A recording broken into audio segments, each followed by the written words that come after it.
Thank you. मित्रों, धन्यवाद। गीतांजलि अंतर्राष्ट्रीय उत्सव में आप सबका हृदय से स्वागत है। ये यात्रा हमारी 2021 के प्रारंभ में लॉकडाउन के समय से शुरू हुई थी और तब से अनवरत लगभग हर 2 हफ्ते के बाद हम मिलते हैं किसी खास मेहमान के साथ में, मुख्य अतिथि के साथ में, और उनसे बात की जाती है ये देखने के लिए किस तरीके से ऐसे मुख्य अतिथि के काम करने के ढंग से और जीवन प्रणाली से लोग क्या प्रेरणा ले सकें, ताकि उनको यह आभास हो कि अगर ये काम अमुक व्यक्ति कर सकता है तो संभवतः अगर प्रयास करें तो हम भी कर सकते हैं। ये इस श्रृंखला का मुख्य उद्देश्य है, जिसमें अब तक करीबन 3 दर्जन लोग आ चुके हैं। 35वां कार्यक्रम है और आज हमारे मुख्य अतिथि हैं जिनके जीवन में झांकने का अवसर चरणजीत जी हम लोगों को देंगी। उनके काम करने के ढंग से हम लोग देखेंगे कि किस तरह से हम प्रभावित हो सकते हैं, अपने जीवन को बदल सकते हैं। तो चरणजीत शर्मा जी से मैं पहले शुरू करता हूं, जो कि संवादी हैं उषा शर्मा जी से। चरणजीत जी दिल्ली से आती हैं और लगता है कि साहित्य सेवा इनके रगों में बैठी हुई है। शायद इनके माता पिता ने ये बात इनको घुट्टी में पिलाई थी। पता नहीं कितने लोग उस बात को समझेंगे, लेकिन कम से कम उत्तर प्रदेश में तो ये बात प्रथा चलती थी कि जब बच्चा पैदा होता था तो सबसे पहली चीज जो उसके बच्चे के जुबान पर रखी जाती थी एक की घुट्टी टाइप की होती थी और फिर वो जीवन का रास्ता बनाती थी। तो लगता है साहित्य की सेवा, समाज की सेवा, पत्रकारिता, ये चरणजीत जी को विरासत में मिली। चरणजीत जी के पिता खुद बहुत बड़े पत्रकार थे और आज से लगभग 50 साल उन्होंने एक पत्रिका को जन्म दिया और उस पत्रिका का नाम ही ऐसा है जो कि हमारे इस कार्यक्रम की भूमिका बनाता है, प्रेरणा। उनके पिताजी ने सरदार महेंद्र सिंह लूथरा जी ने ये पत्रिका शुरू की 1969 में, और केवल पत्रिका ही नहीं शुरू की, साहित्य में समाज की सेवा करने वाले लोगों को एक मंच पर लाकर उनको सम्मानित भी करती थी। और बड़े गर्व के साथ मुझे गर्व और हर्ष के साथ मुझे कहना पड़ता है कि हमारे गीतांजलि समुदाय के अच्छी मित्र कुसुमांचल जी को भी तरुण के माध्यम से सम्मानित किया गया था। ये बात मुझको चरणजीत सिंह से पता लगी। चरणजीत सिंह हमारे बड़े अच्छे पारिवारिक मित्र, साहित्यिक मित्र महीप सिंह जी को भी बहुत अच्छी तरीके से जानती। तो चरणजीत सिंह जी से मेरी बातचीत अभी कुछ ही दिनों पहले हुई, लेकिन ऐसा नहीं लगता है कि वो मुझसे बहुत दूर रही हैं। लोगों के माध्यम से वो हमारी जानकार रही। और अब ये पत्रिका प्रेरणा चरणजीत सिंह जी लेकर के आगे चल रही हैं और लॉकडाउन ने सबकी सोच बदल दी, लेकिन पत्रिका की सोच नहीं बदली। पत्रिका चलती है, वो चलेगी। लॉकडाउन के समय में थोड़ी सी इसमें गति में अवरोध आया। और लेकिन बड़े खुशी की बात है कि चरणजीत सिंह बदलते हुए समय के साथ पत्रिका में बदलाव भी लाने की सोच रही है और शायद इसको बाइलिंगुअल या मल्टीलिंगुअल करने का इनका विचार है।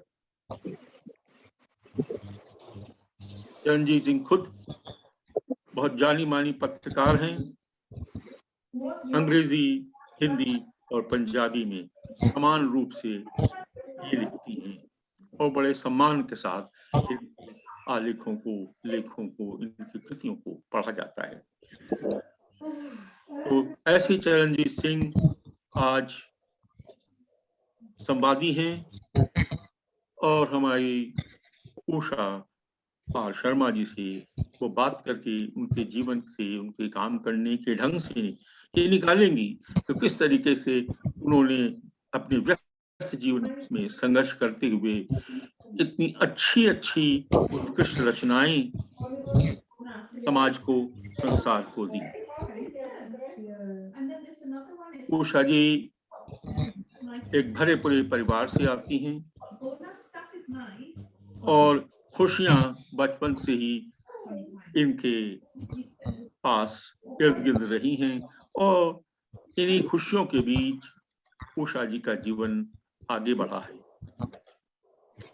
कुछ बातों का मैं अनुमान लगाकर कहता हूँ, कुछ बातों में फिल इन द गैप करके मैं करता हूँ।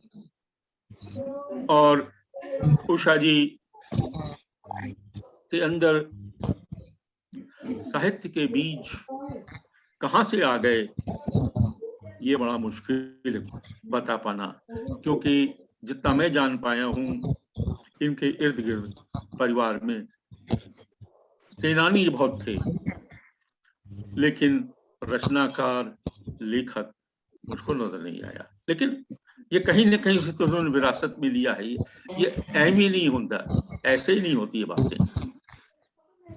तो और एक ब्यूरोक्रेट का जीवन कितना दुरूह होता है कि हर तरफ से लोग उनको खींचने का प्रयास करते हैं, भारत में कम से कम उनसे लाभ उठाने का प्रयास करते हैं। और किस तरीके से एक पतली लकीर पर चलते हुए, पतली लाइन पर चलते हुए उषा जी अपने जीवन को बढ़ाती रहीं और बचपन की मुस्कान को बचाकर रखती रही। मुस्कान चेहरे पर जो बचपन में आई थी वो धीरे धीरे बढ़ती गई और पनपती गई। अपने संघर्ष में जीवन में उषा जी ने साहित्य में अच्छा मुकाम हासिल किया और मुझे उषा जी से बात करके भी इस बात का अच्छा एहसास हुआ कि कम से कम दो व्यक्ति तो ऐसे हैं जिनको हम दोनों अच्छी तरीके से जानते हैं। एक है पंचकुला के रमेश कुंतल मेघ और दूसरे हैं पंजाब साहित्य अकादमी के अध्यक्ष रहे राधेश्याम शर्मा जी। तो उषा जी भी हमसे उस तरीके से अपरिचित नहीं है। जैसा मैंने कहा कि उषा जी ने ब्यूरोक्रेटिक लाइफ का दायित्व निभाते हुए, पतली लाइन पर चलते हुए बराबर साहित्य सृजन की ओर बढ़ती रही। इनकी कम से कम 20-22 किताबें प्रकाशित हो चुकी हैं, लेकिन उनका मूल स्वर जो है वो कविता है। अधिकतर रचनाएं उषा जी की काव्यमय हैं और तुलसी बाबा की तरह छंदबद्ध कम है। तो तुलसी बाबा का समय भिन्न था, उषा जी का और हम लोगों का समय भिन्न है। समय के साथ साथ चीजें बदलती हैं, सोच बदलती है और हमारे काम करने का ढंग भी बदलता है। तो उषा जी ने बलदेव वंशी जी के विचारों में विचार कविताओं की ओर अधिक ध्यान दिया। मुझे मालूम नहीं कितने लोग हैं ऐसे जो बलदेव वंशी जी का नाम सुना है।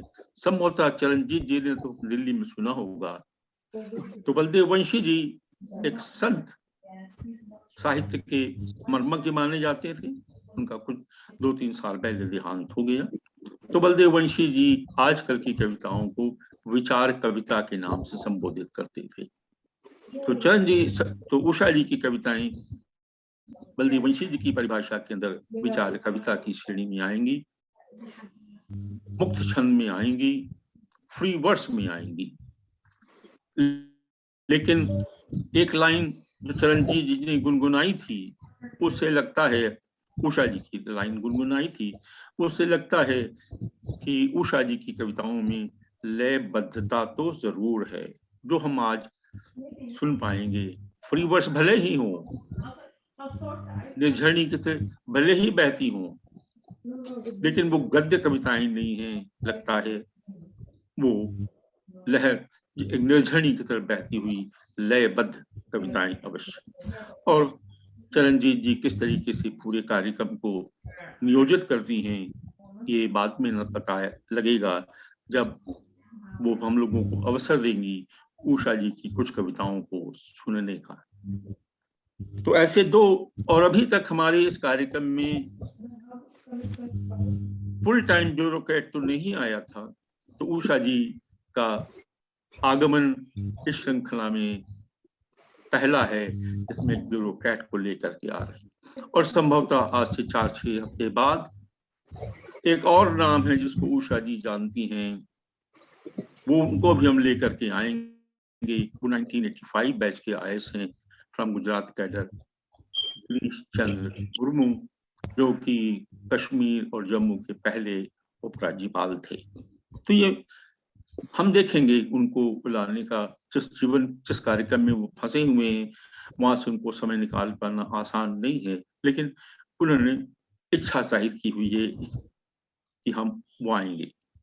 और गिरीश जी जब आएंगे तब पता लगेगा कि वो हमारी जो संभावित नेक्स्ट प्रेसिडेंट हैं भारत की, उनसे मिलता जुलता उनका नाम है।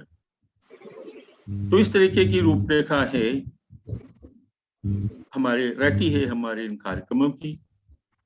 और ये कार्यक्रम लगभग सारा कार्यक्रम फ्रॉम स्टार्ट टू फिनिश लगभग 1.5 घंटे का होगा। अभी चंद सेकंडों में मैं इस दृश्य से गायब हो जाऊंगा और सब दृश्य पे छा जाएंगी हमारी चरणजीत शर्मा जी और उषा शर्मा जी। ये दो शर्मा हमारे कार्यक्रम को संभालेंगी। और दोनों शर्मा जो हैं महिलाएं हैं। तो बड़ा सौभाग्य का विषय है कि आज सारा का सारा मंच हमारी महिलाओं के हाथ में है और हम जानते हैं किस तरीके से वो संभालती हैं हर बात को। और बाद में जब टिप्पणी का समय आएगा तो वो भी मंच संभाला जाएगा हमारे गीतांजलि समुदाय की महिला डॉक्टर रश्मि खुराना द्वारा। तो ये कार्यक्रम लगभग 1.5 घंटे तक चलेगा और लगभग 1 घंटे की अपनी बातचीत के दौरान चरणजीत सारी बातें प्रस्तुत करेंगी और उसके बाद में जब उनका साक्षात्कार का पूरा हो जाएगा तब वो रश्मि खुराना जी को बुलाएंगी, आमंत्रण देंगी, बुलाएंगी, वो आकर के कार्यक्रम की टिप्पणी दें और उसके बाद हम लोग अपने कार्यक्रम को संभाल लेंगे। जितने लोग भी इस कार्यक्रम से जुड़े हैं सबका हृदय से स्वागत है। और गीता जी तो पर्दे के पीछे छिप करके बैठी हुई हैं, लेकिन नाटक के सारे दृश्य को वो चला रही हैं कठपुतली की तरह। गीता जी हमको गायब करिए और चरण जी और उषा जी को पूरा मंच दीजिए। स्वागत है चरणजीत जी और उषा जी आपका इस गीतांजलि अंतरराष्ट्रीय उत्सव में। धन्यवाद। आप सभी को मेरा हार्दिक प्रणाम। आदरणीय कृष्ण कुमार जी ने बहुत ही आत्मीयता से और बहुत ही प्रेम पूर्वक मेरे पिताजी के बारे में और उनसे विरासत में मिले साहित्य के बारे में इतना ज्यादा जान लिया एक छोटी सी बातचीत के दौरान, जिससे पता लगता है कि उनका अपनी पकड़ साहित्य पे और उसकी उनकी कितनी रुचि है साहित्य। इसके लिए उनका बहुत बहुत धन्यवाद। और मैं रश्मि खुराना जी, उषा शर्मा जी, डॉक्टर कृष्ण कन्हैया जी और डॉक्टर कृष्ण कुमार जी सबका बहुत धन्यवाद करती हूँ कि उन्होंने आज मुझे उषा जी का साक्षात करने का मौका दिया। जैसा कि अभी कृष्ण कुमार जी ने कहा कि मुझे गुट्टी में शायद साहित्यिक एक विरासत मिली, वो बहुत सच है। और उन्होंने कैसे जाना, क्योंकि उनका अपना लाइफ का तजुर्बा बहुत ज्यादा मुझे लगता है। और ये बहुत ही उम्दा बात है कि लंदन में रहते हुए एक इस तरह का फोरम उन्होंने बनाया है जिससे हमें भी उन्होंने जोड़ लिया है। तो मैं बहुत बहुत धन्यवाद करती हूँ उनका, और आशा करती हूँ कि हम सब मिलके इसको और अच्छा और अच्छा बनाएंगे। तो शुरुआत में जैसे कृष्ण कुमार जी ने कहा, मेरे पिताजी के मित्र मिस्टर NS रतन, जो भी एक प्रशासनिक अधिकारी थे और बहुत अच्छे लिखारी थे, उनको मैं मिलने चंडीगढ़ गई थी।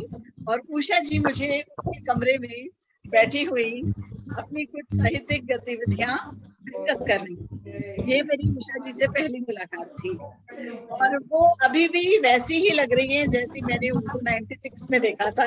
ये एक बहुत अच्छी बात है। और आज सभी गीतांजलि से जुड़े हर एक श्रोता को मेरा नमस्कार। और मैं जिस शख्सियत से आपको आज मिलाने जा रही हूँ, हमारे जी ने बताया है कि श्रीमती उषा शर्मा एक कुशल कर्मठ प्रशासनिक अधिकारी होने के साथ साथ एक प्रखर प्रवक्ता और संजीदा कवयित्री भी हैं। और लेखन कार्य और कविता कहानी में उनकी संपूर्ण पकड़ है। और अपनी कविता अपने व्यक्तित्व की तरह उनकी बहुत सुंदर है। और उषा जी को जानने वाले ये लोग भी जानते हैं। और हम आज की बातचीत शुरू करते हैं। उषा जी, सबसे पहले मैं आपसे ये पूछना चाहती हूँ कि आप एक प्रभावी, कर्मठ, उत्तम कार्यशील प्रशासनिक अधिकारी रही हैं और आपने बहुत रिस्पॉन्सिबिलिटीज, इलेक्टोरल ऑफिसर और deputy commissioner of various states ये बेखूबी निभाई हैं। और मैंने बहुत सारे पॉलिटिशियन से आपकी तारीफ सुनी है जिनको ये मालूम नहीं था कि मैं आपको पर्सनली जानती हूँ। तो ये बड़ा हर्ष का विषय रहता था मेरे लिए। तो आप बताएं कि आपको कोई इस तरह के मौके आए जब आपको अपने प्रशासनिक कार्य में और अपनी भावना और कार्यवहन में कहीं कोई द्वंद्व महसूस हुआ? चरणजीत जी, मैं इससे पहले कि मैं आपके सवाल का जवाब दूं, मैं गीतांजलि अंतर्राष्ट्रीय उत्सव के आयोजकों के पदाधिकारियों के सदस्यों सबको मेरा सादर प्रणाम। और मैं सबसे पहले आभार ही व्यक्त कर देती हूँ, क्योंकि बाद में पत्नी मिले ना मिले, आप सबका मुझे आज ये मौका मिला यहाँ आने का और एक इतना बड़ा मंच मुझे दिया गया है जिसके माध्यम से मैं आज पता नहीं कितने श्रोताओं से कनेक्ट कर पाऊंगी। और एक खुशी की बात और भी मैं यहाँ बताना चाहूंगी कि रश्मि जी को मैं लगभग 50 साल से जानती हूँ। जब हम स्कूल पास करके गए थे कॉलेज में, तब हम लोग इकट्ठे पढ़ते थे। और जी ने तो बता ही दिया है कि 96 से हम एक दूसरे को जानते हैं। तो मैं दोस्तों के बारे में सिर्फ एक छोटी सी बात कहूंगी। दोस्तों दुश्मनों की एक खसूस बात है, दोस्ती अलग जमात है। अब ये आपके तदब्बुर पे में असर कि आप अच्छे दोस्त को कैसे पहचाने। और पहचानना जो है वो कठिन नहीं है, लेकिन उनके साथ जुड़े रहना और दोस्ती को निभाना जो है वो एक बड़ा ही साध्य काम है अगर देखा जाए। और मैं आज, मेरे लिए इससे खुशी की बात हो ही नहीं सकती कि मेरी दो सहेलियां यहाँ मुझे इस मंच पे मिली हैं और हम बहुत सालों बाद इकट्ठे हो रहे हैं और इस मंच के माध्यम से और श्रोताओं से हम कनेक्ट कर पाएंगे। चरणजीत मुझे सवाल जो पूछा है, वैसे तो मैं बताऊं आपको, जो ब्यूरोक्रेटिक जॉब है वो इतनी आसान नहीं है जितनी लगती है, लेकिन दायरे बांधने जो हैं या बनाने जो हैं वो भी व्यक्ति के अपने हाथ में होते हैं। मैंने उस बात सोच ली थी कि मैं अपने असूलों से समझौता कभी नहीं करूंगी, और मुझे बड़ी खुशी हुई सुन के कि पॉलिटिशियंस मेरी तारीफ करते थे, लेकिन वैसे पॉलिटिशियंस मेरी ज्यादा बनती नहीं थी क्योंकि मैं इलेक्शन करवाती थी, तो मुझसे तो चिढ़ते थे क्योंकि मैं रोक टोक करती थी। और लेकिन बड़ा अच्छा लगा कि कुछ, इसका मतलब कि हमारे जैसे लोग वहां भी हैं जो सहृदय भी हैं और बातों को समझते भी हैं अच्छे से, और वो भी इंसान की पहचान कर सकते हैं। वैसे अक्सर जेंडर बायस का भी शिकार ही बीच बीच में कभी कई बार हुआ ऐसा, क्योंकि जब मैंने शुरू में नौकरी ज्वाइन की थी तो मेरे एक कमिश्नर साहब थे, उनको एक दिन कुछ ऐसी जरूरत पड़ी एक ऑफिसर की जहाँ पे कुछ वगैरह चल रहा था, कुछ मुजाहरा हो रहा था, तो उन्होंने मुझे फोन करके पूछा, क्योंकि ऑफिस में शायद उस वक्त मैं ही थी, कि बेटे कोई मेल ऑफिसर है यहाँ? कहते कि वो कुछ ऐसा है, कुछ लड़के शरारतें कर रहे हैं, वो सड़क पे धरना वरना दे के बैठे हैं, तो उनको हटाना है और वहां पे हमें मैजिस्ट्रेट की जरूरत है। मैंने कहा सर तो आप फिर मुझे क्या समझते हैं? कहते तू तो लड़की। मैंने कहा ये क्या बात हुई? अगर आप मुझे सीखने ही नहीं देंगे कुछ तो मैं कैसे सीखूंगी और मैं काम कैसे करूंगी? जब मैं भर्ती हुई थी कंपटीशन के थ्रू आई और सबके साथ कंपटीशन लड़के आई, तो मुझे भी मौका वो मिलना चाहिए जो बाकी लोगों को मिलता है। तो ऐसे कई छोटे छोटे इंसिडेंट्स होते हैं, पर उन्होंने मुझे सिखा दिया बहुत कि लड़कियों को अपने आप को प्रूव करने के लिए दुगनी मेहनत करनी पड़ती है, क्योंकि लोगों को रहता है ये कहीं ना कहीं सॉफ्ट होती हैं, ये कहीं ना कहीं वीक होती हैं, जबकि ऐसा होता नहीं है। आजकल की नारी वो नहीं रही जो पहले लोग सोचते थे थी। अब जो है लड़कियों को लड़कों के बराबर के हक भी मिले हुए हैं, संविधान ने तो दिए ही हैं, समाज भी दे रहा है और पहचान रहे हैं लोग, अब उनकी अहमियत को मान रहे हैं लोग। तो दिक्कतें तो बहुत आई मुझे, लेकिन मैंने बड़े आराम से उन दिक्कतों को पार किया और मैं यहाँ तक पहुंची। उषा जी, आपको लेखन की प्रेरणा कहाँ से मिली और कैसे मिली? चरणजीत जी, इसमें मैं कोई बता नहीं पाऊंगी किस पॉइंट पे ये मुझे प्रेरणा मिली और कहाँ से मिली। मेरा बचपन, आर्मी फैमिली से हूँ, मेरे फादर अफसर थे, मैं बॉम्बे में पैदा हुई और यूपी में पढ़ी और बड़ी हुई, वहीं पढ़ी ज्यादा। पहले 14-15 साल में मैंने यूपी में ही काटे, तो पता नहीं मुझे कहाँ से शुरू हुआ, लेकिन जो मुझे असल में जब पता चला ना, वो बहुत लेट पता चला कि मैं कविता करती हूँ। 98 में बात कर रही हूँ, ये भी कोई 96 की बात है। कविताएं तो मैं लिखती थी कुछ ना कुछ, बल्कि 1977 में एक मैगजीन हरियाणा गवर्नमेंट की छपती थी, तब उसमें छपी भी थी मेरी कविता। लेकिन मुझे कभी ये पता ही नहीं था कि मैं कैसी कविता कर रही हूँ, अच्छा लिखती हूँ, बुरा लिखती हूँ, क्योंकि हर राइटर जो है वो अपनी तरफ से अच्छा ही लिखता है, अपनी कैपेसिटी, अपनी सामर्थ्य, अपनी काबिलियत के हिसाब से। लेकिन मैं जानती नहीं थी क्योंकि मैं कभी एक्सपोज नहीं हुई थी इन चीजों में।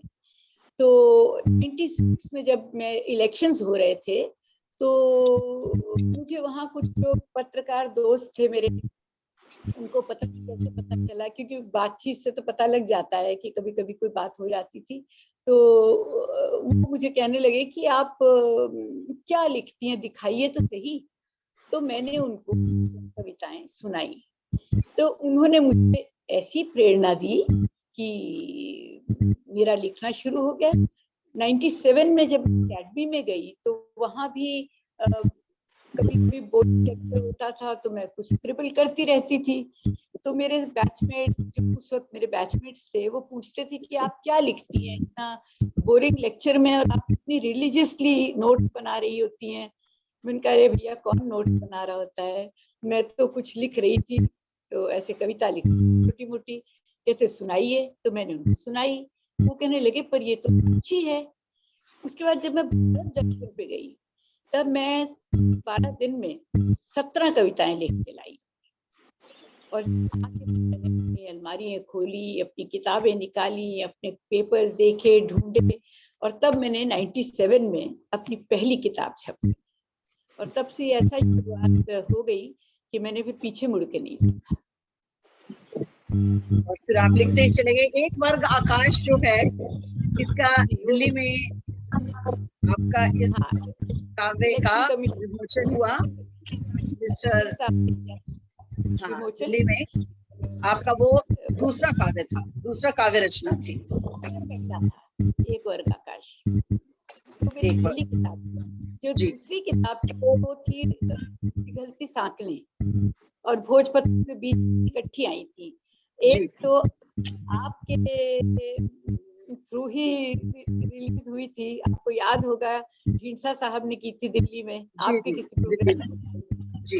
और एक प्राइम मिनिस्टर थे मिस्टर गुजराल, जब वो इलेक्शन लड़े थे कपूरथला से, जिस डिस्ट्रिक्ट की मैं डिप्टी कमिश्नर थी, तो वो इलेक्शन में किसी फंक्शन पे आए, तो तब उन्होंने रिलीज की। लेकिन वो 3 किताबों के बाद फिर मैंने रिलीज करानी छोड़ दी किताबें। फिर मैंने जी, ये जो इसका टाइटल था एक वर्ग आकाश, इसको अगर देखें तो इसकी क्या सार्थकता रही आपके जीवन में? एक वर्ग आकाश, मैं बताती हूँ चरणजीत जी, हर व्यक्ति अपने लिए कुछ ना कुछ ढूंढता है, अपने लिए कोई ना कोई चाहता है। तो मैं भी इतने बड़े आकाश से अपने लिए एक छोटा सा टुकड़ा आकाश का ढूंढती थी। और मैंने इसमें एक कविता भी लिखी थी। इसी में इस पुस्तक में मेरी एक कविता थी कि नहीं चाहिए ऐसा महल जिसकी दीवारें बनी जिसे उड़ा ले जाए कछुआ का।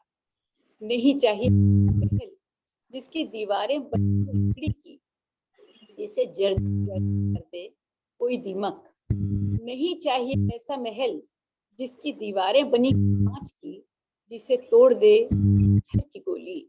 नहीं चाहिए ऐसा महल जिसकी दीवारें बनी हो सोने चांदी की, जो कर दें सबसे अच्छा।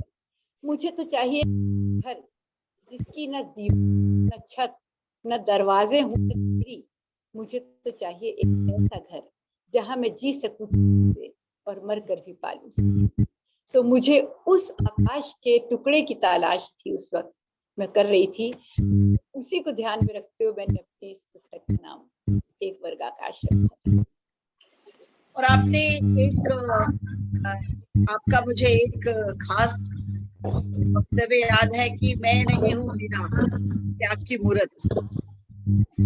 जी जी, ये एक्चुअली ये लोगों ने बहुत पसंद की, युवा पीढ़ी ने।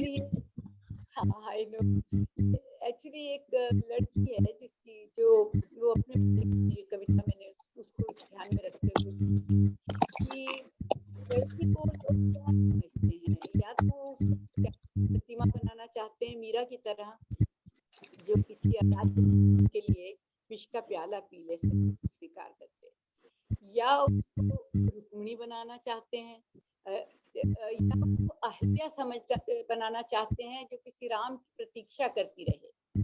पर मैंने उसको ये कहा है कि मुझे तो बनना है रुक्मिणी, जो अपने के साथ रुक्मिणी बनकर रहे, जुड़ी रहे, लेकिन चाहे वो कामना करती रहे किसी प्रेम के लिए, किसी चीज के लिए, लेकिन उसकी एक अपनी जगह होनी चाहिए, उसका अपना जीवन होना चाहिए, और उसे एक स्वतंत्रता जो है उसे मिलनी चाहिए। ये सोच के मैंने एक। उषा जी, आप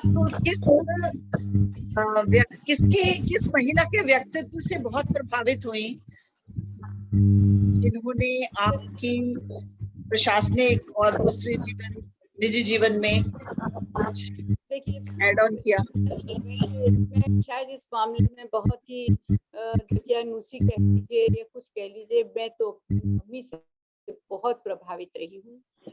एक होते हुए भी उन्होंने बड़ी ही डिसिप्लिन्ड लाइफ उन्होंने लीड की। अपने बच्चों के लिए वो हमेशा खड़ी रही। मेरे पेरेंट्स ने मुझे जो भी सहूलतें दी वो शायद आम लड़कियों को नहीं मिलती थी उन दिनों में। मैंने देखी swimming, horse riding, painting, dancing, मतलब कौन सी चीज है जो मेरे पेरेंट्स ने मुझे नहीं करने दी। मैं क्रिकेट तक खेलती थी, स्विमिंग में मैंने अपनी यूनिवर्सिटी को रिप्रेजेंट किया उस टाइम। सो मेरे घर से जितना सहयोग मेरे पेरेंट्स मुझे दे सकते थे आगे बढ़ने के लिए वो मिला मुझे। मैं नहीं कहूंगी कि मुझे लड़कों की तरह पाला गया, लेकिन मुझे वो सब सहूलतें मिली जो मेरे भाइयों को मिलती थी। और इसीलिए शायद मेरी मम्मी जो हैं वो मेरी प्रेरणा स्रोत हमेशा रही हैं। बाकी सर्विस में लोग मिलते हैं, किसी की कोई बात अच्छी लगती है, जो अच्छा लगता है वो आदमी ग्रहण कर लेता है, जो नहीं अच्छा वो ठीक है। पर मैं अगर आप मुझे कभी वक्त देंगी तो मैं अपनी मम्मी के बारे में मैंने एक कविता लिखी है, वो जरूर सुनाऊंगी आपको। बहुत अच्छा। तो आप अभी सुनाना चाहें तो उषा जी सुनाएं। सुना देती हूँ। तुम्हारी प्रतिछाया में पली बड़ी और कब जवान हो गई मुझे पता ही न चला। तुम मेरा नारा दरख्त रही जिसकी छांव तले मैं कलोल करती, कब सयानी हो गई मुझे पता ही न चला। तुम्हारे पंखों ने दी सदा गर्माहट मुझे और बचाए रखा हर मुसीबत से, कब बदल गए मेरे रोए पंखों में मुझे पता ही न चला। और एक दिन तुमने मेरा अलग एक सुंदर सा घोंसला बना दिया, मैं उसमें कैसे रम गई मुझे पता ही न चला। पर मन अब भी उड़ उड़ जाता है अपने उसी पुराने घोंसले में। मैं सदा अनुभव करती हूँ तुम्हारे स्नेहिल स्पर्श को। तुम फैलाए रखो अपना आंचल यूं ही आसमान की तरह, जिससे मैं जब चाहे उड़ लूं। और जब मैं थक मान कर आऊं तुम्हारी आगोश में तो तुम बालों में मेरे फेरी हुई अपनी उंगलियां सुला लेना मुझे अपनी गोद में। उषा जी, जिस तरह से माता जी के बारे में आपने कहा कि वो प्रेरणा स्रोत रहे आपके लिए बहुत, और आप जिस तरह से आर्मी बैकग्राउंड से हैं, आपके पिता, भाई और हस्बैंड तीनों आर्मी में रहे, इसका आपके जीवन में क्या असर रहा? Obviously my father. मैंने अपने फादर से डिटर्मिनेशन, ऑनेस्टी, उसूलों पर चलना, पंक्चुअलिटी और कितना कुछ सीखा, और that has made me in life. इसीलिए शायद मुझे, मैं वैसे हल रेखाओं को कभी नहीं चली हूँ, बनी बनाई हल रेखाओं को मैंने कभी नहीं अडॉप्ट किया। मैंने अपना रास्ता खुद बनाया, और वो बनाने में जितनी मदद मेरे पेरेंट्स ने की और मेरे फादर ने जितनी मुझे सपोर्ट की, शायद बहुत कम लोगों को ऐसा मौका मिलता है। तो मैं इस चीज के लिए हमेशा अपने पेरेंट्स की धन्यवाद रहूंगी, और मैं उनको आज भी उसी तरह उसी स्नेह से याद करती हूँ। मुझे लगता है अब भी उनका जो वरद हस्त है वो मेरे सिर पर है, और वो मेरे हमेशा ही मुझे दर्शित रहेंगे। आपको क्या लगता है कि जो कविता है ये एक ऐसा माध्यम है जैसे हमारे जीवन को और जीवंत और रोचक बनाता है? जिस तरह से प्रशासनिक कार्य रहते हैं, फाइल वर्क रहता है, तो कविता किस तरह से एड ऑन करती है जीवन को और जीवंत और रोचक और सुंदर बनाने में? चरणजीत जी, इसमें मैं आपको छोटी सी बात बताती हूँ कि कविता जो है वैसे जो है इंसान को एक अच्छा इंसान जरूर बनाती है, चाहे तो आप उसको भावुकता कह लें या कुछ कह लें, एक आपके अंदर कुछ जरूर कविता पैदा करती है। आपको लोगों की समस्याओं को समझने में आसानी होती है, आपको अपनी बात कहने में आपको आसानी होती है। मुझे कविता ने एक अच्छा अधिकारी बनाया, अधिकारी ने मुझे कवित्री नहीं बनाया। तो मैं ये कहूँ कि मैं कविता की देनदार हूँ इस बात के लिए भी कि मुझे एक अच्छा अधिकारी बनाया। अक्सर क्लैश भी होता था, ऐसी बात नहीं है कि क्योंकि मैं शुरू में अपनी कविताओं को बहुत आई वॉज लाइंग लो। मैं ज्यादा लोगों को, पहली 3 किताबें तो मैंने आपको पहले बताया है कि मैंने उनका विमोचन करवा लिया, बड़े बड़े लोगों से हो गया। लेकिन फिर मैं क्या कहना चाहिए कि मैं रुक गई थोड़ा, कि जब आप पब्लिक लाइफ में होते हैं तो आपको उसको भी देखना पड़ता है। लोग ये ना सोचें कि ये सिर्फ कविता ही लिखती रहती है और अपने काम से इसका मन उतना नहीं। तो मैं हमेशा ये ध्यान में रखती थी कि मेरा काम पहले और मेरी कविता बाद में। वक्त मैं निकाल लेती थी, क्योंकि कविता एक ऐसी चीज है, कहानी के लिए आपको बैठने की जरूरत पड़ती है, कविता के लिए आपको ज्यादा बैठने की जरूरत नहीं है। आप चलते फिरते भी लिख सकते हैं, गाड़ी में बैठे भी लिख सकते हैं, रात को सोए होते हैं तो उठ के भी लिख सकते हैं। कहानी के लिए आपको बैठना पड़ता है। तो मुझे इसीलिए शायद मैं कविता की विधा का चुनाव किया, क्योंकि मुझे इसके लिए वक्त मिल जाता था। हमेशा होता यही था कि कभी हमें एडमिनिस्ट्रेटिव प्रॉब्लम्स तो आती रहती हैं, तो उसमें मुझे हमेशा एक कविता में उससे मुझे ठहराव मिलता था, कैथारसिस होता था। मैं कैथारसिस कर लेती थी, बहुत सी बातें होती थी, परेशान करती थी। वैसे मुझे नहीं पता आदमी लोग कैसे इसको करते हैं, पर मेरे लिए कविता एक अच्छा कैथार्टिक माध्यम था। जब मुझे कोई दिक्कत आती थी तो मैं कविता लिख लेती थी और मैं बिल्कुल फ्रेश हो जाती थी फिर से अपनी ड्यूटी करने के लिए। तो मुझे नहीं मालूम आदमी लोग कैसे हैंडल करते हैं। उषा जी, आपने अपनी निजी जिंदगी और प्रशासनिक जीवन से किस तरह से घर में एक माँ के रोल को, पत्नी के रोल को किस तरह निभाया? आपको किस तरह की कठिनाइयों का सामना करना पड़ा? क्योंकि ये जॉब तो बहुत डिमांडिंग रहती है, इसमें पल पल एक प्रायोरिटी भी बदलती रहती है और प्रेजेंस तो होनी ही होती है। इसको आपने कैसे मैनेज किया? ही है। और देखा जाए तो मैं एक तरह से, क्योंकि मेरे हस्बैंड तो आर्मी में थे, तो वो तो कभी नॉर्थ ईस्ट में पोस्टेड हैं, कभी साउथ में पोस्टेड हैं, कभी कहीं। तो मुझे तो नौकरी के साथ साथ अपने दोनों बच्चों को भी मैंने पाला, घर को भी देखा, और जीवन सनातन संघर्ष है। मैंने इससे पहले भी कहा है कि सनातन संघर्ष है, करते रहना है। और ऐसी कोई बात नहीं, चुनौतियां नित्य नूतन चुनौतियां आती हैं, परेशानियां आती हैं, पर उनका ठंडे दिमाग से सोचा जाए तो एक विवेकशील व्यक्ति उनसे पार पा ही लेता है किसी ना किसी तरह से। तो मुझे कोई बहुत ज्यादा दिक्कत नहीं हुई। परेशानियां आती थी तब मैं बहुत परेशान भी हो जाती थी। मैं सोचती थी कि आज मेरे हस्बैंड साथ होते तो शायद मेरी मदद करते, या कोई और साथ होता तो मदद करता। लेकिन फिर वो एक आदत बन जाती है। आपको पता है कि आपको जब खुद ही करना है तो आप अपनी समस्याओं का हल खुद ही ढूंढ लेते हैं। तो मुझे बहुत ज्यादा दिक्कत नहीं आई, आती थी परेशानियां पर मैं हैंडल कर लेती थी। ओके, तो ये एक बहुत अच्छा आपने सरल उपाय ढूंढ लिया था हर चीज को फेस करने के लिए। उषा जी, जो आजकल की जनरेशन है, हमारे जो बच्चे हैं, वो हमें कुछ रूढ़िवाद समझते हैं, रूढ़िवादी हैं हम, या उनका जो हमारे साथ जो जनरेशन गैप है, इसको आप किस तरह से देखती हैं? देखिए चरणजीत जी, ये तो स्वाभाविक है, ये कोई नई बात नहीं है कि ये हमारी जनरेशन इसको फेस कर रही है। ये भी जैसे मैंने कहा ना कि सनातन सत्य है, ये शुरू से ऐसे ही चलता आता है।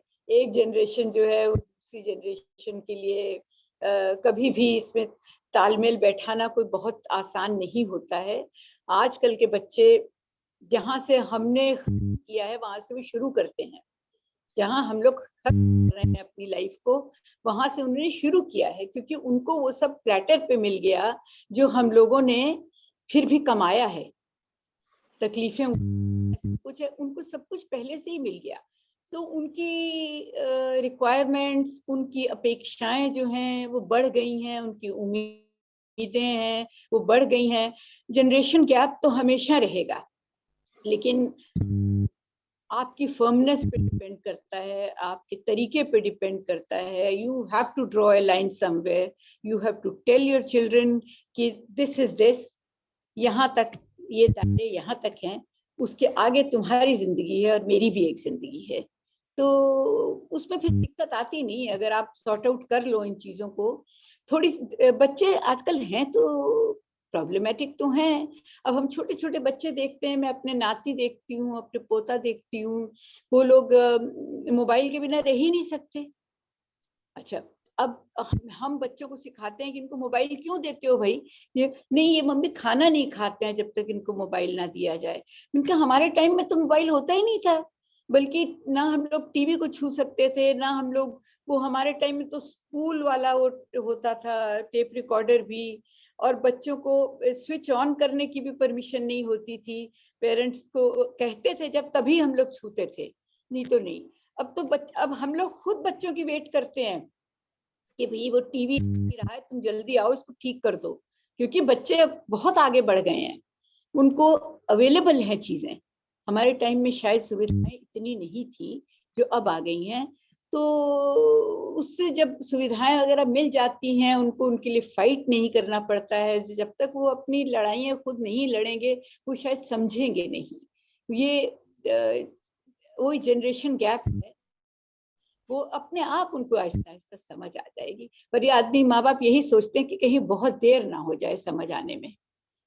हमारे जीते समझ आ जाए बच्चों को तो बहुत अच्छा है, जिंदगी अच्छी हंसी खुशी गुजरेगी सबकी, उनकी भी। हम लोग उनका जीवन सरल बना सकते हैं, वो हमारा जीवन सरल बना सकते हैं। It's a very very dependent kind of a relationship between the children and the parents. I think we all have to come together to sort out the things. We should understand, हमें उनकी बातें भी समझनी चाहिए, क्योंकि वो अपनी तरह की लड़ाइयाँ बाहर लड़ रहे हैं। हम लोग उससे गुजर चुके हैं, हम लोग अपनी तरह की लड़ाई घर पे लड़ते हैं, बच्चे अपनी तरह की लड़ाई बाहर लड़ रहे हैं। हमारा फर्ज भी है कि हम उनकी प्रॉब्लम्स को समझें, उनका सहयोग दें। अगर हम उसमें कुछ उनको उनकी हर्डल्स को रिमूव करने में मदद कर सकते हैं तो हमें उनकी सहायता करनी चाहिए। नहीं कर सकते हैं तो let them fight their own battles. Usha ji, आपकी कोई पसंदीदा कविता के कुछ अंश सुनाइए। बच्चों को लेके, परिवार को लेके, समाज को लेके, जो आपकी कोई पसंदीदा कविता हो। लेके तो भी मेरे हाथ में कुछ इतनी आ नहीं रही कोई कविता, लेकिन मैं कुछ, जैसे आज हम लोग जो इकट्ठे हो रहे हैं, हम सब एक कैटेगरी के लोग हैं और एक हमसे अलग कैटेगरी भी है जो हमारे जैसी शायद नहीं है, जो सहृदय नहीं है, जो कविताएं नहीं कहती है, जो हमारी तरह शायद चीजों को नहीं सोचती समझती है। तो मैं उनके लिए एक कविता मैंने जरूर लिखी है, सूर्य मेरा तुम्हारा। सूर्य मेरा तुम्हारा, तुम्हारा सूर्य इतना जर्द और मेरा भला इतना लाल क्यों है। तुम्हारा सूर्य इतना जर्द और मेरा भला इतना लाल क्यों है। आज से पहले तो तुम्हारे सूर्य का रंग इस कदर पीला न था। मुझे लगता है तुम भूल गए हो विषाद के सर्पों के तोड़ने विषदंत एवं बचाना अपने भीतर के सत्य को। संभवतः नहीं करते अब तुम चीर फाड़ पैने नश्तरों से आकांक्षाओं की और देखना बदहवास स्वप्नों को। शायद यही कारण है तुम्हारे अंतर में अब नहीं सुलग कोई उत्स ज्वाला और ना ही है तुम्हारे दिल में अब फुफकारते काले जहरीले नाग अशांत तृष्णाओं के। तुम्हें अब नहीं है कतई भी आभास उम्मीदों व अभिलाषाओं का उफन्ना और उमगना। अत्यंत आवश्यक है जीवन के स्पंदन व सूर्य के ललछौहा दहकने के लिए। और यही कारण है अब भली भांति सब तुम्हारे सूर्य के इस कदर हल्दिया मेरे सूर्य इतने सुर्ख होने का। सो मैं ये सोचती हूँ कि हम लोग शायद अपने दिमाग को हमेशा अभी तक हमने जीवंत रखा हुआ है, अपने आप को हम लोग सोचते समझते हैं, लेकिन ऐसे बहुत से लोग हैं जो ऐसा नहीं करते, इसीलिए शायद हम लोग अभी तक अपने ढंग से जीवित, और अभी तक हम लोग अपने आप को अलर्ट समझते हैं, अलर्ट हैं भी, समझते क्यों हैं हम लोग अलर्ट, लेकिन बहुत से ऐसे लोग हैं जो समझते ही नहीं है, जीवन उनका बस लुढ़कते पुढ़कते चले जा रहे हैं। पर लुढ़कना जीवन नहीं होता है, जीवन तो यही है कि लड़ो, संघर्ष करो। सीधा सपाट जीवन भी कोई जीवन नहीं है। मैं तो यही समझती हूँ, यही लगता है कि सीधा सपाट जीवन क्या जीवन है। जीवन में मुश्किलें आनी चाहिए, तभी इंसान अपने भीतर के इंसान को पहचानता है और कुछ कर सकता है आगे। और जो आदमी कुछ कर सकता है, जो गतिशील है, जो सूझवान है, जो विवेकशील है, वो जरूर कुछ ना कुछ पाएगा और समाज में अपने लिए कोई ना कुछ जगह बनाएगा। हेलो उषा जी, आपका रिटायर होने के बाद भी बहुत सक्रिय रहा है जीवन। रायत बाहरा ग्रुप से आप जुड़े रहे और इस तरह से आपने अपने आप को व्यस्त रखा। और आजकल रिटायर होने के बाद आपका और क्या प्लान है? आपको ज्यादा समय मिल रहा है लिखने के लिए, या आप और कुछ व्यस्तता में बिजी हैं, रायत बाहरा ग्रुप के साथ हैं? बताऊं, ये आदमी सोचता ही है कि मैं रिटायरमेंट के बाद ये करूंगा, मैं ये करूंगा, मैं वो करूंगा। जिसने करना वो कभी भी कर सकता है, समय तो निकल ही आता है। अब शौक की बात है, अब हर चीज के लिए समय निकाल लेते हैं। आप हैरान कि मैं क्या करती हूँ आजकल। मैंने स्वेटर स्वेटर बुनती हूँ, खूब बुनती हूँ, गर्मियों में भी बुनती हूँ। और मेरे ख्याल हमारी फैमिली में शायद ही कोई होगा जिसने मेरे हाथ के बुने स्वेटर ना पहने हो। तो मतलब कहने का कि आई डू एवरीथिंग। मैं पेंटिंग कर लेती हूँ, स्केचिंग कर लेती हूँ, मैं सब कुछ, मतलब हर चीज के लिए समय निकाल लेती हूँ। पर कविता से मेरा स्नेह और प्रेम जो है ना, वो इज अनपैरेलल्ड। कहानियां मुझे बहुत अच्छी लगती है। मेरी 3 किताबें कहानियों की भी हैं, और मैंने एक बच्चों के लिए भी किताब लिखी, आओ सुनो कहानी, जिसमें मैंने, क्योंकि आज के हालात में आप देखें न्यूक्लियर फैमिलीज हो गई हैं, बच्चों को जो दादा दादी का जो विजडम था जो मिलता, वो अब मिलना कम हो गया है। ना बच्चों के पास समय है, ना उनके पेरेंट्स के पास समय है, ना शायद दादा दादी के पास भी अब वो पेशेंस नहीं है जो पहले हुआ करती थी। तो मैंने एक पुस्तक का फॉर्मेट ऐसा बनाया कि बच्चे 28 दिन की छुट्टी पे जाते हैं दादी के पास, और रोज दादी एक नई कहानी सुनाती हैं with a motto in the end. Motto बच्चे बताते हैं कि उन्होंने क्या सीखा है। सो मतलब कहने का कि मैंने एक ऐसी किताब भी लिखी, एक किताब मैंने अंग्रेजी में भी लिखी, और 3 किताबें मेरी ऐसी हैं, जैसे डॉक्टर साहब कह रहे थे कि मैं तो खुली कविता लिखती हूँ। वो 3 किताबें, उनको मैं दोहे तो नहीं कह सकती क्योंकि दोहों की तो कुछ और ही बात होती है। मैं उनको केवल 2 पंक्तियां कहती हूँ। मैंने 2 पंक्तियों की किताब, 3 किताबें लिखी हैं, और वो मुझे बिल्कुल जैसे गागर में सागर भरने जैसा लगता है, और वो मैंने बहुत प्यार से लिखी हैं। पर मैं उसको ना तो मैं शेर कहती हूँ क्योंकि फिर उर्दू वाले पकड़ लेंगे, वो उसमें लग जाते हैं, उसमें ये बहर कहाँ है, ये कहाँ है, वो, तो मैं उनको 2 पंक्तियां ही कहती हूँ, and they are very meaningful. उस जैसे बहुत कुछ छिपा है इन अल्फाज के बीच, लोगों की नजर तो बस सुर्खियों पे जाती है। बड़ी गहरी बात है, लेकिन वही है कि मुझे वो उर्दू वाला नहीं, मैं अपने तरीके से कहती हूँ। उसूलों की जब बात हो तो मुझे ऐनक लगानी पड़ेगी।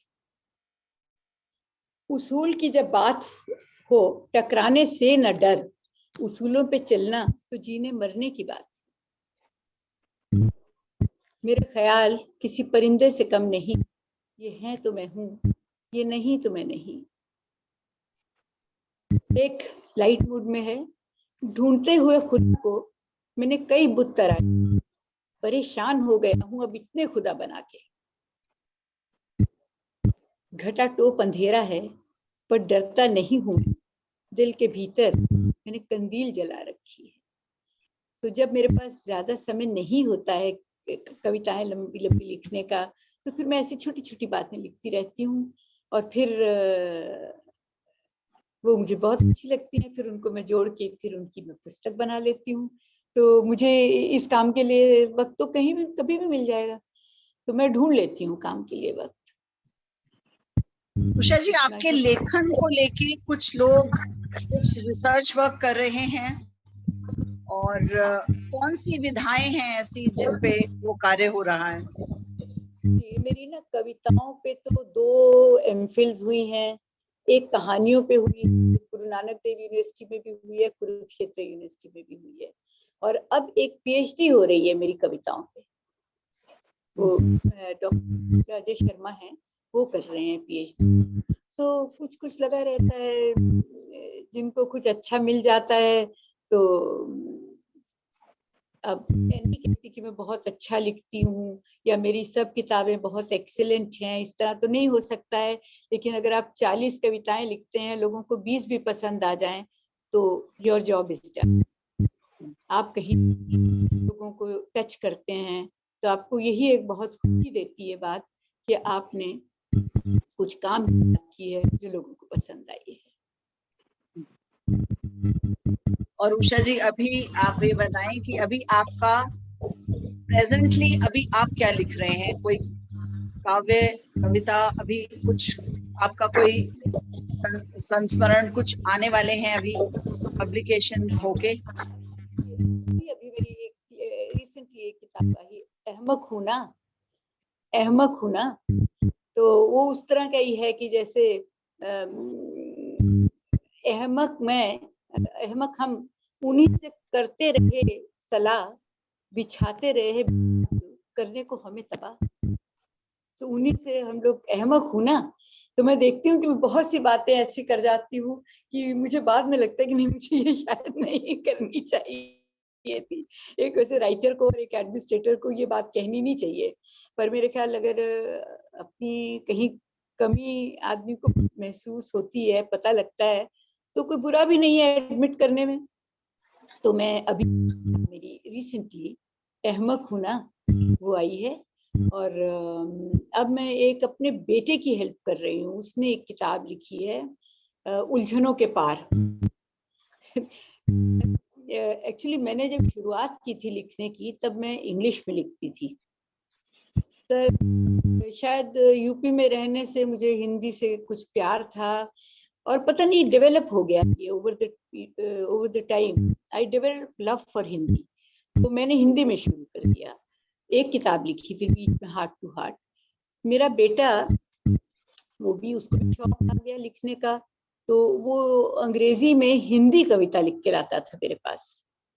होती हिंदी में, लिखता इंग्लिश में था, क्योंकि हिंदी आती नहीं थी इतनी लिखनी। तो मैं उसकी करेक्ट कर देती थी कि बेटे चलो मैं तुम्हारी करेक्ट करती हूँ थोड़ी, लेकिन तुम हिंदी सीखो, मातृभाषा आनी चाहिए। और फिर जिस इसका मतलब तुम्हारे अंदर विचार तो हिंदी में आ रहा है, सिर्फ तुमको लिपि नहीं है, तो वो भी सीखो। तो उसको मैंने हिंदी एक तरह से सिखाई, और अब उसकी पुस्तक आ रही है, मैं आजकल उसकी हेल्प कर रही हूँ। ऑलमोस्ट नाउ तो कुछ ना कुछ लग रहता है जो लिखते हैं बाद में। अब जैसे एक चीज, when the thing is out of your system, तब आप दूसरा काम शुरू करते हैं। अब इसकी किताब चली गई है, तो अब मैं अपनी किताब पे काम कर रही हूँ। जो उषा जी अभी आपने कहा अहमक हूँ मैं, तो मैं आपके पास कपूरथला आई हुई थी रहने, जब आप वहां डिप्टी कमिश्नर थे। तो एक रात मुझे याद है, अहमक होने वाली बात जैसी, कि एसएसपी आ गए रात को 2 बजे के करीब और कहने लगे कि मैडम हड़ आ गए ने।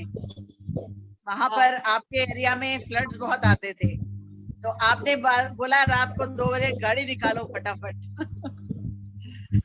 तो वो बोले, एसएसपी बोले मैडम सवेर हो जान दो। So you could take those kind of decisions. know तो my ऐसे observations मैडम आपको ना भूख लगती है ना धूप लगती है, आप 12 बजे निकल जाते हो, हम पे तरस खाया करो कि हमने पैंट के कपड़े की शर्ट पहनी हुई होती है और आप निकल जाते हो ऐसे धूप में गर्मी में। तो मैं वैसे हाँ कुछ हद तक शायद मैं फितूर कह लीजिए, कुछ कह लीजिए, पर मैं मतलब मैंने कभी परवाह नहीं की इन चीजों की, जो करना है करना है। तभी आपने अहमक कहा तो मुझे याद आया वो इंसिडेंट। और उषा जी आप बताएं कि हमारी जो युवा पीढ़ी है, जो स्पेशली हमारी महिला है, उनके लिए आप क्या संदेश देना चाहते हो? एक कविता अच्छी है, महिलाओं के लिए एक आह्वान है उनके लिए, वो मैं आपको जरूर सुनाऊंगी।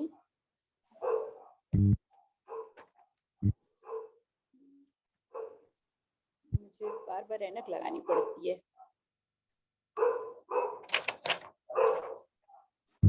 हाँ जी, मेरी एक कविता है, आह्वान। तुम गांधारी नहीं जो समस्त जीवन किसी धृतराष्ट्र के लिए आंखों पर पट्टी बांध स्वयं को गौरवान्वित अनुभव करती रहो। तुम अहल्या भी नहीं जो पाषाण बनी राह में पड़ी किसी राम की प्रतीक्षा करती रहो। तुम तो आज की नहीं जो तोड़ेगी मान्यताओं को और होगी मुक्त सब समझौतों से। क्यों लेती हो गोद बनी बनाई हल रेखाएं और बाधाओं के जंजाल, स्वयं घेरो अपनी हस्त रेखाएं, क्योंकि जीवन के संघर्ष में जीतना तो तुम्हें ही है। उबर कर बाधाओं के जंजाल से तुम्हें तो रचना है नया इतिहास और करना है निर्माण एक नवीन युग का। तुम्हें ही सुभद्रा और देना है जन्म उस अभिमन्यु को जो जन्म से पूर्व ही नहीं जन्म के बाद भी लेगा तुमसे शक्ति व विश्वास। आज का अभिमन्यु जीवन के चक्रव्यूह में खुली आंख सब देखेगा और सब समझेगा और रखेगा सामर्थ्य अभेद्य चक्रव्यूह को भेदने की। सो मैं आज की नारी को यही कहूंगी कि आप खुद अपना भविष्य बनाएं, अपने पैरों पर खड़ी हो, अपने आसपास पूरी खुली आंखों देखें क्या हो रहा है, अपने को इस काबिल बनाएं कि आप अपने लिए कुछ कर सकें। मेरे ख्याल कोई भी ऐसी शिखर ऐसे नहीं है जो स्त्रियां छू ना सकें। अब जमाना बहुत बदल गया है, अगर स्त्रियां आज की स्त्री जो चाहे तो वो कुछ भी कर सकती है। वो कल्पना चावला भी बन सकती है, वो ओलंपिक्स में गोल्ड मेडल्स भी ले सकती है, वो राष्ट्र को लीड भी कर सकती है। वो कौन सा क्षेत्र ऐसा है जहां आज की महिलाएं नहीं पहुंची हैं? ठीक है, कुछ गिनती कम हो सकती है उनकी, पर वो समय दूर नहीं है जब महिलाएं कुछ अचीव कर लेंगी। और मैं तो शुभकामनाएं दे सकती हूँ अगली जनरेशन को कि वो जरूर कुछ ना कुछ करें और अपने लिए अपना मकाम बनाएं, नया अपने लिए मकाम खुद बनाएं अपना, और अपने जीवन को जो है एक नई राह पर लेकर चलें। उषा जी, आपकी निजी जिंदगी में जब प्रशासनिक सेवा में थे आप, तो आपको अपनी कौन सी ऐसी पर्टिकुलर पोस्टिंग सबसे अच्छी लगी जिसमें आप अपने आप को पूरी तरह से समर्पित करके प्रूव कर सके? वैसे तो हर पोस्ट में आपने समर्पण दिखाया, पर आपकी पसंदीदा कौन सी ऐसी जगह रही जहां आप अपना बेस्ट परफॉर्म कर पाए? वैसे लोग सुन के हैरान होते हैं, मैं जब कहती हूँ ना कि मुझे डिप्टी कमिश्नरशिप उतनी पसंद नहीं आई, क्योंकि आधा वक्त तो ना लड़ाइयाँ सुलझाने में निकल जाता था। शायद मेरी खुशकिस्मती थी, बदकिस्मती थी कि मैं जिस डिस्ट्रिक्ट में रही वहाँ के जैसे 4 एमएलए तो चारों ही मंत्री थे, आपस में कुछ ना कुछ टकराव चलता रहता। कोई केस है, एक मंत्री दूसरी तरफ दूसरा मंत्री, तो इस तरीके से उलझने बहुत रहती थी। आधा वक्त तो उनको सुलझाने में निकल जाता था। मैंने जो सबसे ज्यादा एंजॉय की अपनी 2 पोस्टिंग्स, एक इलेक्शंस में और एक मैंने एनिमल हस्बेंड्री, क्योंकि मुझे जानवरों से भी बहुत प्यार था। मैं 5 साल secretary animal husbandry, dairy development और फिशरीज रही। ये पोस्ट मैंने बहुत एंजॉय की, क्योंकि बेजुबान के लिए मैं वहाँ बहुत कुछ कर सकी और मैंने किया।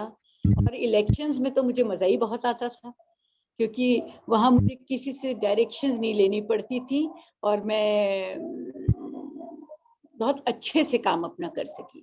सिर्फ इलेक्शन कमीशन की डायरेक्शंस फॉलो करनी होती थी और पॉलिटिशियंस का किसी का कोई दखल नहीं होता था, कुछ नहीं। तो वो पोस्ट मैंने बहुत एंजॉय की और काफी साल मैंने इलेक्शन। डेयरी वाला जो डिपार्टमेंट आपको मिला, तो उसमें आपने कौन सा ऐसे बदलाव लाए जो लोग बाद में भी याद करें? देखिए, डेयरी और फिशरीज और ये सब में ये कि नई नई स्कीम्स निकालते थे हम लोग। जैसे हम लोगों ने टैगिंग सिस्टम शुरू किया था उस वक्त, एनिमल्स को टैग करने के लिए, कैटल को जितना हमारा। फिर हमने जैसे फिश फार्मिंग को बहुत बढ़ावा दिया, नए नए फार्म्स खुलवाए जाके लोगों के लिए। तो उसमें क्या है कि गरीबों की भी मदद होती थी, सब्सिडीज भी देते थे और एनिमल हेल्थ के लिए भी हम लोगों ने बहुत कुछ किया। तो it was a very interesting and good, I enjoyed it.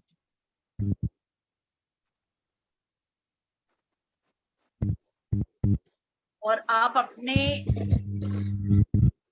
Administrative जीवन का निर्वाह करते हुए कोई खास आपको कोई ऐसी घटना याद है जो आप अपने श्रोताओं से शेयर करना चाहें या हमें बताना चाहें? कोई रोचक घटना, कोई? तो मेरे साथ रोज ही होती रहती थी कुछ ना कुछ। बहुत सी बातें बताने वाली नहीं होती हैं, इतनी इंटरेस्टिंग हुआ करती थी मेरी। आमतौर पे झड़पें पॉलिटिशियंस के साथ ही होती थी, लेकिन वो ज्यादा मैं बता नहीं सकती, उनको मैं कभी लिखूंगी जरूर, बता नहीं सकती। लेकिन हाँ, बड़ी इंटरेस्टिंग हुआ करती थी। एक छोटी बड़ी अच्छा, एक इंटरेस्टिंग सी बड़ी मासूम सी एक बात आपको सुनाती हूँ कि मैं एक गांव में गई, तो वहां पर मुझे एक सज्जन कहने लगे कि मैडम, हमने आपसे एक लाइब्रेरी का उद्घाटन करवाना है। तो मेरे साथ और ऑफिसर के फंक्शन था, उसके बाद उन्होंने कहा अच्छा चलो चलिए।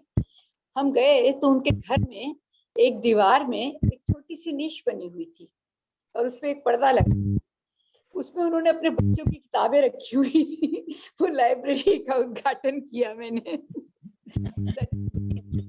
लेकिन आप मानेंगे नहीं कि वो लाइब्रेरी जो थी सो कॉल्ड, उसका उद्घाटन करने का ये हुआ फायदा कि आज उनके तीनों बच्चे, तीन या चार बच्चे, सब के सब लिख गए।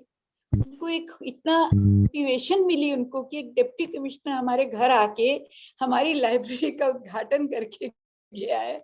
सो मतलब ये बड़ी छोटी मासूम सी एक इंसिडेंट है बड़ा, लेकिन इट वाज वेरी नाइस और मोटिवेशनल था उन बच्चों को, और आज भी they are in touch with me. Okay, that's really very nice. तो समय के अनुसार बताइए, क्या रश्मि जी कुछ बोलना चाहेंगे? जी मैडम, आप रश्मि खुराना जी, आपका बहुत बहुत धन्यवाद। आप बहुत धन्यवाद, बहुत आभार चरणजीत जी। सच बात तो ये है कि दो सखियों के बीच में आके ये दूसरी सखी इतना आनंद ले रही है और मेरा मन नहीं कर रहा कि इस समय मैं इंटरप्ट करके कुछ बोलूं, लेकिन अब आपने मुझे माइक पकड़ाया है। तो सबसे पहले तो धन्यवाद मैं चरणजीत आपका ही करूंगी, क्योंकि मैं आपको उषा जी के माध्यम से पहली बार ही मिली और हमने उषा जी के लिए बातचीत का नियोजन किया।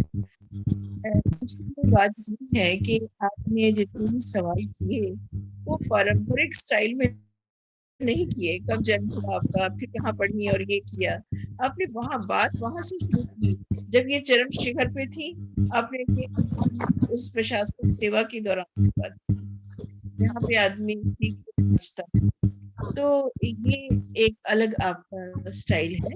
और दूसरी बात ये है कि एक बात हमें मान के चलनी चाहिए कि अच्छा इंटरव्यूअर जो होता है, भेंट करता है, वो हमेशा ज्यादा इंटेलिजेंट होता है, लेकिन वो दिखाता अपने आप को। यही वो अपने पे जब्त करता है और अपने सवालों के माध्यम से दूसरों के व्यक्तित्व को बाहर लाता है। चरणजीत जी, आज आपने ये भूमिका बहुत ही अच्छे से निभाई है, मैं ये कहूंगी। आपने छोटे छोटे सवाल किए, लेकिन उषा जी को हर जगह से आपने उनके व्यक्तित्व को कहाँ कहाँ उनका निखार है आप हम सबके सामने लाए। बहुत धन्यवाद आपका, बहुत आभार। और हम ये उम्मीद करते हैं कि भविष्य में भी हम किसी न किसी रूप में मिलते ही रहेंगे। अब आती हूँ अपनी सखी उषा की ओर। तो उषा जी, आपको मैं धन्यवाद और आभार तो नहीं कहूंगी, क्योंकि मेरा हक है आपको कि मैं कभी भी आपको फिर से बुलाएंगे तो आप आना ही पड़ेगा। लेकिन सच बात ये है कि हम लोग जब पहले आपने कहा कि हम 11वीं पास करके हम कॉलेज में गए थे, तो हम लोग क्लास फेलोज थे, बच्चे ही थे बिल्कुल, और तुम काफी बच्ची थी। मुझे अभी तक वो याद है जिस लाड से तुम ने वो जो एक ऑर्डरली के पीछे साइकिल पे बैठ के आया करती थी, उससे बात करती थी और यह बात सुनाती थी कि मेरी दादी ने ऐसे कहा, मेरी दादी ने ऐसे कहा। तो वो बात याद है। लेकिन समय के साथ हम लोग बदलते हैं, मैच्योर होते हैं, लेकिन सच बात ये है मूल रूप से जो हम होते हैं वही रहते हैं।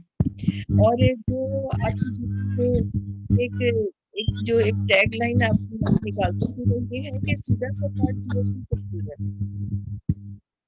जीवन में संघर्ष ना हो, चुनौतियां न हो, ये आपकी जो है। एक दूसरे को हम जानते हैं, इस जानने में ही सीखना भी हो जाता है। और ये नहीं हो सकते कि हम बड़े हो गए, हम किसी से कुछ सीख नहीं सकते, ऐसा नहीं है। हर एक के पास कुछ इस बात सीख सकते हैं।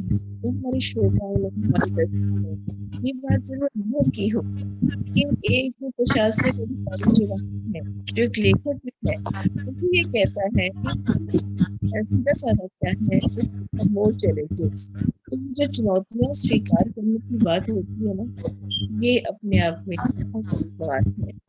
और आपकी व्यक्तित्व को लगातार आप उसको थोपती रही हैं। कैसे कि आपने कहा उसूलों से समझौता नहीं करना, जबकि हमने बहुत बार भी देखा है, जिनसे आप कहती हैं कि मेरा रुझाव रहता ही था जिन नेताओं से या जिनका वहां पे जहाँ उसूलों से समझौता नहीं होता, वही हम लोग जाके उलझ जाते हैं। लेकिन उसूलों से समझौता ना करने से ना केवल स्थितियों को सुधारते हैं, कहीं स्वयं में भी बनते चले जाते हैं। मुझे ऐसा लगता है कि बहुत दूर से कुछ काम करते हैं, उसका तो सिर्फ फायदा तो हमें खुद को, तो हम भी कुछ बन जाते हैं। हम कैसे बनते चले जाते हैं उस हार्ड वर्क में। उस हार्ड वर्क से काम तो अच्छा होता ही है, लेकिन हमारा भी व्यक्तित्व संवरता जाता है, क्योंकि अनजाने में हमें पता नहीं, लेकिन हमारा जाता है। और आप जैसे लोग ही हैं जब समाज में आते हैं तो धारणाएं बदलती हैं। अब धारणाएं बदलने के लिए फिर आपका उसूलों आते हैं, संघर्ष आते हैं। लेकिन एक होता है कि नहीं, ये इतना अचीव कर लिया, मैं अब ऑफिसर बन गई, इट्स ओके।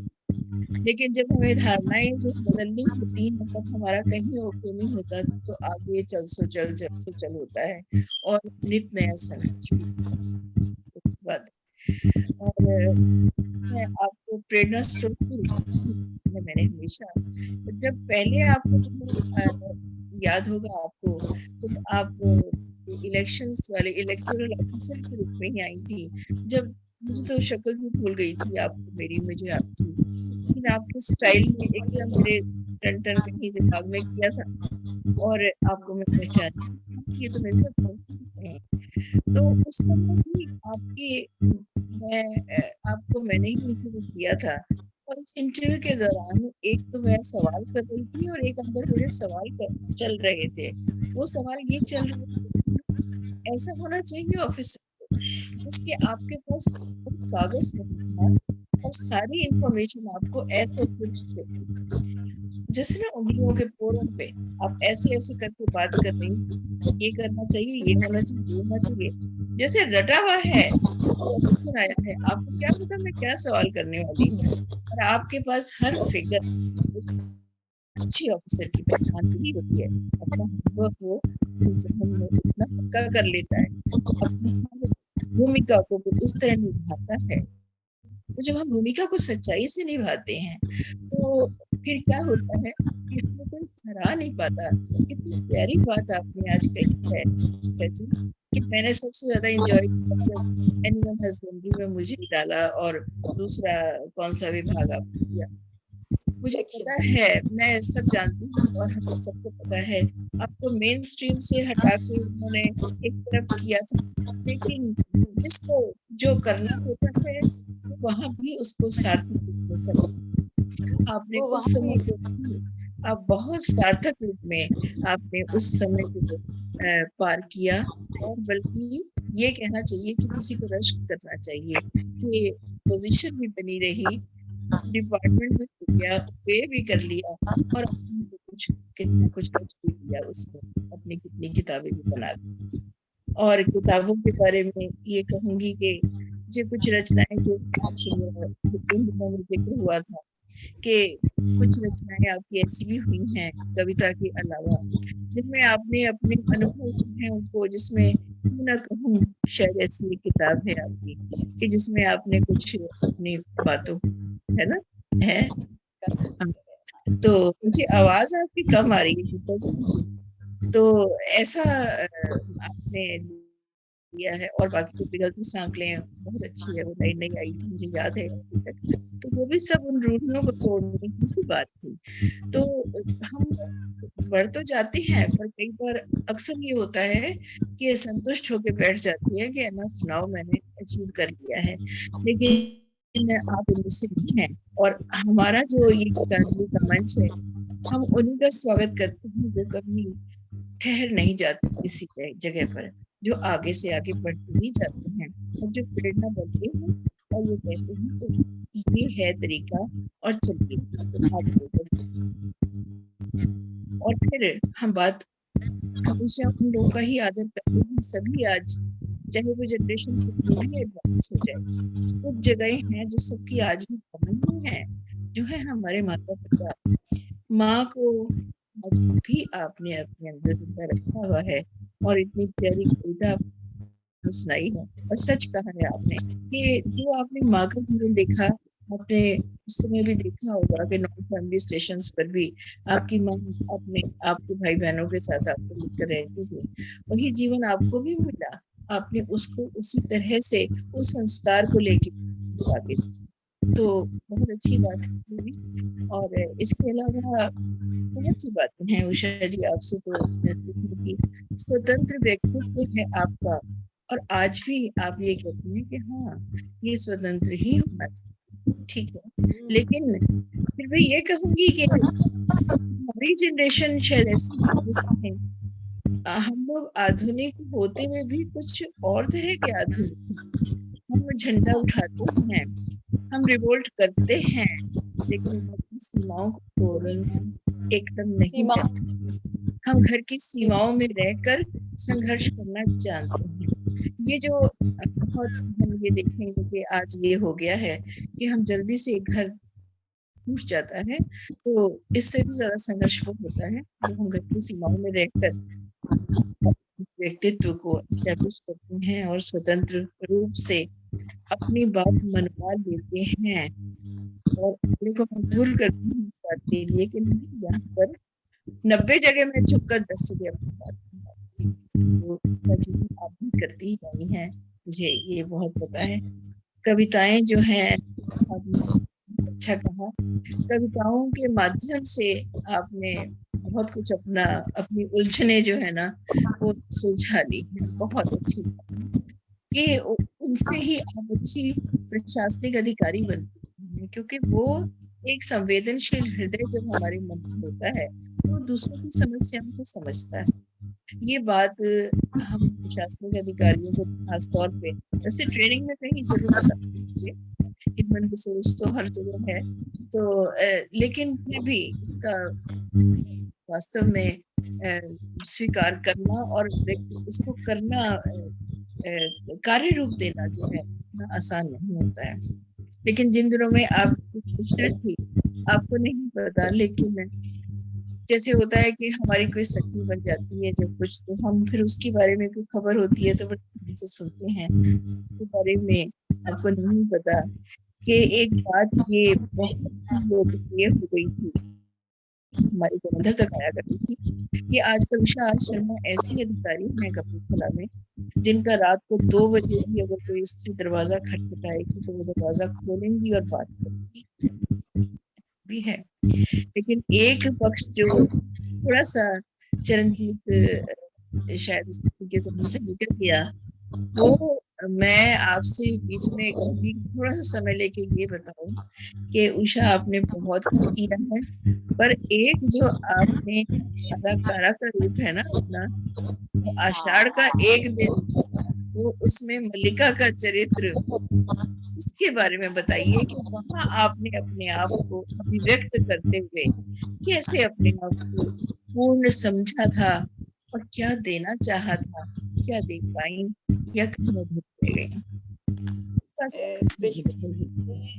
यूनिवर्सिटी में पढ़ती थी जब मैं एमए कर रही थी फिलोसफी में, तो वैसे मैं हूँ तो पंजाब से, लेकिन मैं अपने आप को हिंदी भाषी समझती भी थी, कहती भी थी, क्योंकि यूपी में रही शुरू के 15 साल, उसके बाद भी मैं डिफेंस में रही, तो हिंदी बोलती थी।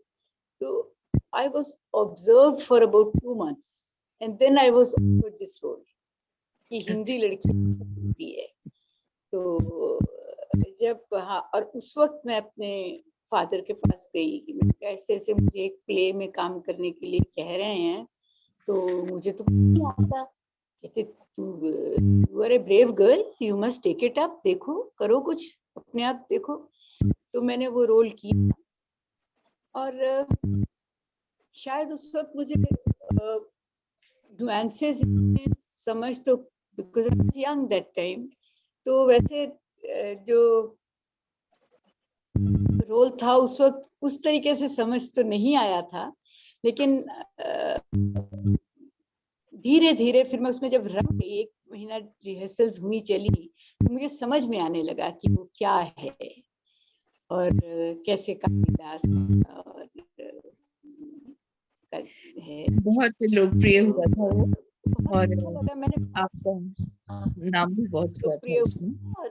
और मैंने उसके दो किए, उसके एक आषाढ़ का एक दिन किया था, डॉक्टर निधि दत्ता ने करवाया था, जो जिसके प्रोफेसर ठाकुर थे डायरेक्टर, और एक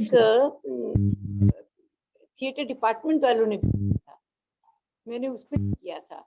और वो सेकंड वाला जो था ना, it went to Shimla also for the festival, तो उसमें got lot of praise for that. फिर मैंने 4-5 टेक्स किए, बस उसके बाद then I joined the service, फिर तो कहाँ टाइम मिलता है। पर मैंने थिएटर वगैरह भी छोड़ा नहीं, गाना बजाना भी मैंने उनको, जब मैं मुक्तसर में डीसी थी तो मैंने वहाँ पे एक एमेच्योर आर्टिस्ट एसोसिएशन बना दी, और उसमें ज्यादा मेंबर्स ना मेरे ऑफिसर्स ही थे, मेरे ऑफिस के ज्यादा। तो वो सब हंसते थे कि जब यहाँ पोस्टिंग होती है ना किसी ऑफिसर की, उसको पूछा जाता है तुम्हें कुछ करना वरना आता है तुम्हें, क्योंकि वहाँ की मैडम को तो कुछ ना कुछ तुम्हें टैलेंट होना चाहिए, नहीं तो उनको पसंद नहीं आओगे तुम। ये कुछ ना कुछ करने वाली जो आदत है ना तुम्हारी, वो आज भी नहीं गई है। तो यहाँ तक के हाइट ऑफ इट कि जिसको आज हम कई बार ये सोचते हैं कि ये मैं कैसे ये काम करूंगी, मैं तो इतनी बड़ी अफसर रही हूँ, तो तुम स्वेटर सिलाइयां लेके बैठ गई हो। और आज भी यानी एक पल भी जो है वो खाली नहीं बैठना, क्योंकि वो तो शैतान की टकसाल है।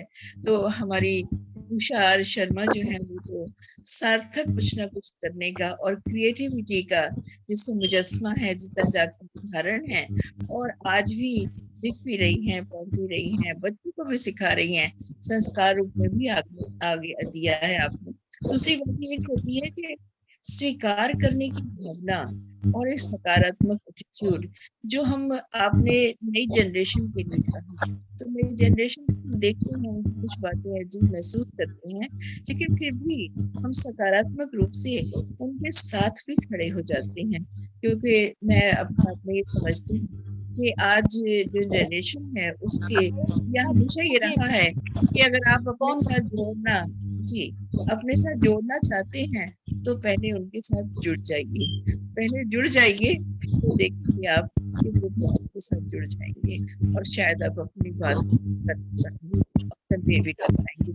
तो आप भी अपनी बात आज बहुत अच्छे से कन्वे कर पाई और चरणजीत जी आपने बहुत अच्छे सवालों के माध्यम से सार्थक रूप में ये भेंटवार्ता की।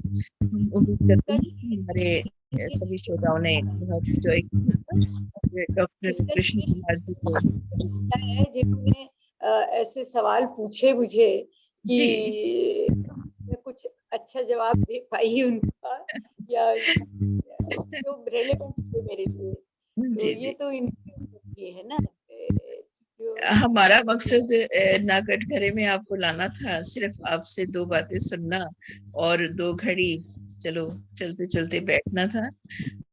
तो मैं आदरणीय कृष्ण कुमार जी को बुलाती हूँ। सादर आइए डॉक्टर साहब, आइए, आपका स्वागत है और धन्यवाद के साथ साथ प्रोग्राम की समाप्ति की घोषणा भी आपको करनी है। जी धन्यवाद रश्मि जी।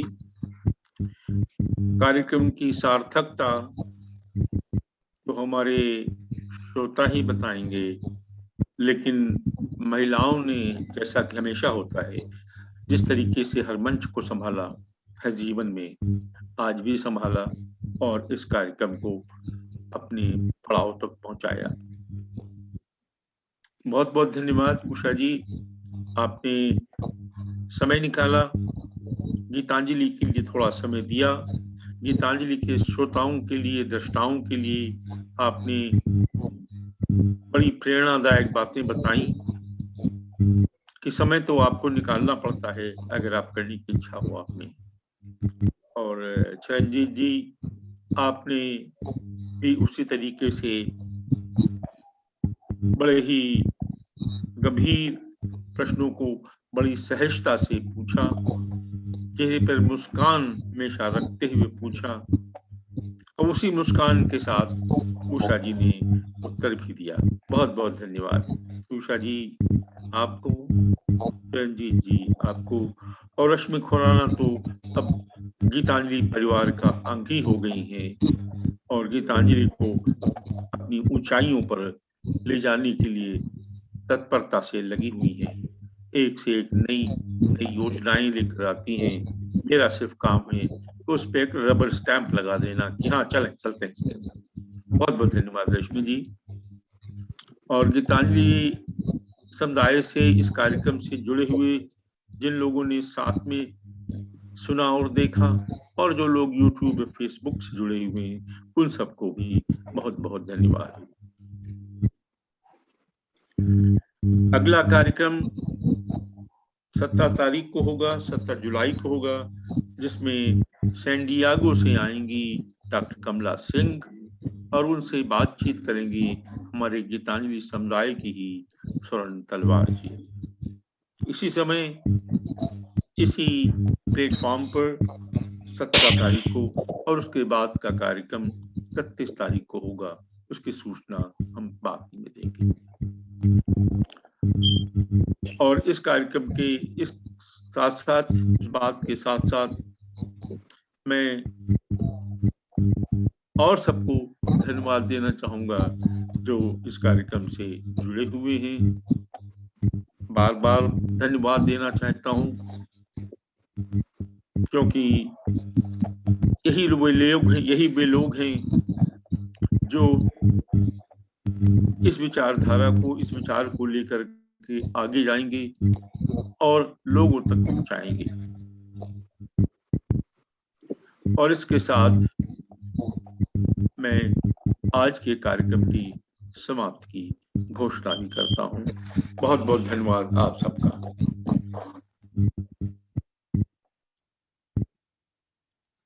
धन्यवाद गीता। और गीता गुप्ता पर्दे के पीछे बैठी हुई सारा काम कठपुतलियों को नचाती रही हैं। बहुत बहुत धन्यवाद गीता जी, हम ऐसी कठपुतलियों को नचाने के लिए। धन्यवाद। धन्यवाद आप सबका।